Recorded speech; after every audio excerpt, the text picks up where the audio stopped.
Ya, bismillahirrahmanirrahim. Jadi di sini kali ini saya akan menjelaskan tentang prosedur pengambilan apusan tinja. Nah, jadi prosedur pengambilan apusan tinja ini itu diindikasikan kepada pasien-pasien dengan gejala seperti diare ataupun diare yang disertai darah atau disentri, kemudian anemia, nyeri pada bagian perut dengan suspek infeksi protozoa ataupun helminthiasis usus. Nah, misalkan pada infeksi protozoa itu, nah itu ada kemungkinan yang kita dapatkan pada apusan tinja itu adalah tropozoid ataupun kistanya. Sedangkan pada helminthiasis usus ada kemungkinan pada apusan tinja itu kita dapatkan telur, larva ataupun cacing dewasa. Nah, kemudian sebelum kita melakukan prosedurnya, kita harus melakukan terlebih dahulu persiapan alat dan bahan.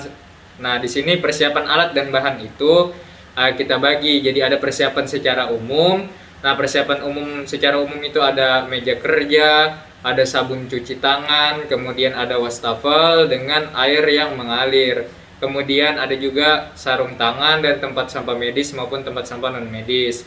Nah, untuk alat dan bahan pembuatan apusan dan pewarnaan sampel tinja, kita membutuhkan sampel tinja di dalam pot, kemudian kaca objek dan penutup kaca objeknya, kemudian ada larutan salin solution, larutan Lugol's iodine 1% solution, ditambah dengan pipet 2 buah, kemudian ada spidol permanen, kemudian ada kayu aplikator, kalau tidak ada kita bisa ganti dengan tusuk gigi maupun tisu kering.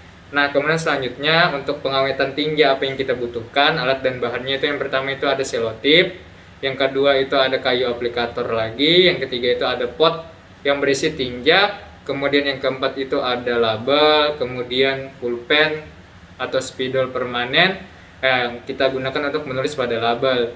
Kemudian ada vial dengan volume 20 ml dengan tutup 2 buah, kemudian larutan formalin atau formaldehid 10%, dan larutan polivinil alkohol atau PVA yang fiksatif. Nah, kemudian bagaimana prosedur kegiatan yang kita lakukan? Nah, yang pertama dulu kita seperti biasa itu penjelasan cara pengambilan sampel tinja kepada pasien. Jadi kita menjelaskan kepada pasien tujuannya apa.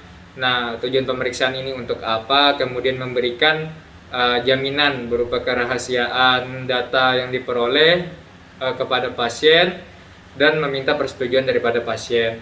Kemudian meminta sampel tinja kepada pasien dengan kita berikan pot tinja yang sudah diberi label daripada identitas dan nomor rekam mediknya pasien. Nah, kemudian kita sampaikan cara pengambilan sampel tinja yang baik. Nah, bagaimana itu sampel tinja yang baik? Itu yang pertama itu masih dalam keadaan segar dan segera dibawa ke laboratorium dalam waktu 1 sampai 2 jam. Nah, yang mana waktu idealnya itu adalah kurang dari 30 menit setelah dikeluarkan dari anusnya pasien. Nah, kemudian tidak terkontaminasi daripada urin ataupun kotoran-kotoran lain. Nah, selanjutnya setelah kita mendapatkan sampel tinja dari pasien, kita melakukan pembuatan apusan dan pewarnaan sampel tinja. Caranya itu yang pertama dengan kita ambil kaca objek, kemudian kita berikan label pada kaca objeknya itu berupa identitas pasien, nomor registrasi, tanggal pengambilan sampel tinja, dan tanggal pembuatan apusan tinjanya kapan. Nah, kemudian kita lakukan cuci tangan secara rutin. Nah, setelah cuci tangan baru seperti biasa gunakan sarung tangan. Kemudian kita letakkan kaca objek secara mendatar di atas meja. Nah, dengan menggunakan pipet, lalu kita ambilkan atau kita teteskan masing-masing 1 tetes larutan salin solution pada bagian tengah kiri dan larutan Lugol's iodine pada bagian tengah kanan daripada kaca objek itu sendiri. Nah, kemudian kita ambil sedikit bagian yang dari tinja tadi dengan menggunakan kayu aplikator dan kita letakkan pada larutan salin. Nah, kita letakkan pada larutan salin solution, kemudian kita campurkan hingga merata. Nah, begitu pula dengan larutan Lugol's iodine kita lakukan hal yang sama pula. Nah, dengan catatan di sini bahwa bagaimana tinja pengambilan apusan tinja dengan bermacam bentuknya, misalkan tinja encer. itu maka kita ambil di bagian mana saja. Jadi bisa di mana saja. Untuk tinja yang telah bercampur dengan lendir ataupun darah, maka kita ambil di bagian berlendir atau yang berdarahnya. Kemudian untuk tinja yang keras kita ambil di bagian luar dan di dalam spesimen. Nah, setelah selesai, itu tadi syarat-syarat tinjanya bagaimana dengan beragam bentuknya. Lalu kita tutup kedua apusan dengan penutup kaca objek. Nah, bila misalkan ada kelebihan cairan, kemudian kita keringkan dengan menggunakan tisu. Lalu kita lepas sarung tangan yang telah kita gunakan tadi. Kemudian kita buang pada tempat sampah medis. Lalu kita melakukan cuci tangan seperti biasa. Nah, kemudian bagaimana untuk pengawetan tinja? Nah, sebelum memulai pengawetan tinja, pertama kita kembali lagi melakukan cuci tangan. Kemudian kita gunakan lagi sarung tangan yang baru. Kemudian kita berikan label kedua vial dengan volume 20 ml yang telah kita sediakan tadi. Itu dengan identitas pasien, nomor dan tanggal pembuatannya, awetan kapan, dan kita tuliskan huruf F pada salah satu vialnya. F itu berarti formalin, dan huruf PV pada vial yang lain berarti polivinil. Nah, kemudian kita isi vial dengan label F tadi dengan formalin 10% hingga mencapai setengah penuh, jadi sampai setengah penuh botol, setengah penuh vial. Nah, kemudian pada vial dengan label satunya lagi yang polivinil, kita isi dengan polivinil hingga setengah vial juga.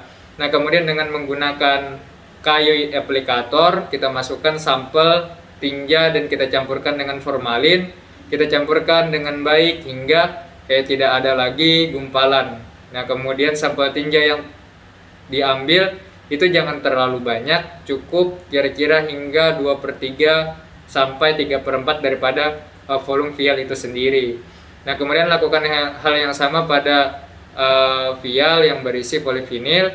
Lalu kita tutup rapat dua vial tadi, lalu kita tambahkan selotip di sekeliling tutup vial untuk mencegah kebocoran. Kemudian yang ke-8, letakkan vial ke dalam kotak atau kontainer dan pastikan dalam keadaan aman dan tidak mudah pecah. Nah, kemudian kita lepaskan sarung tangan yang telah kita gunakan, lalu mencuci tangan secara asepsis. Kita sertakan juga surat pengantar pemeriksaan berisi identitas pasien, nomor rekam medik, dan tanggal pengiriman, serta bagaimana keadaan klinis dari pasien itu sendiri. Nah, itu tadi sekian penjelasan dari saya tentang prosedur pengambilan apusan tinja, yang mana prosedur pengambilan apusan tinja ini adalah kompetensi 2, sehingga diminta untuk menjelaskan bagaimana prosedur yang harus kita lakukan. Sekian dari saya. Nama saya Muhammad Tibinugro Budiman, NIM 10542110318. Terima kasih banyak. Salah hilaf mohon dimaafkan. Wassalamualaikum warahmatullahi wabarakatuh.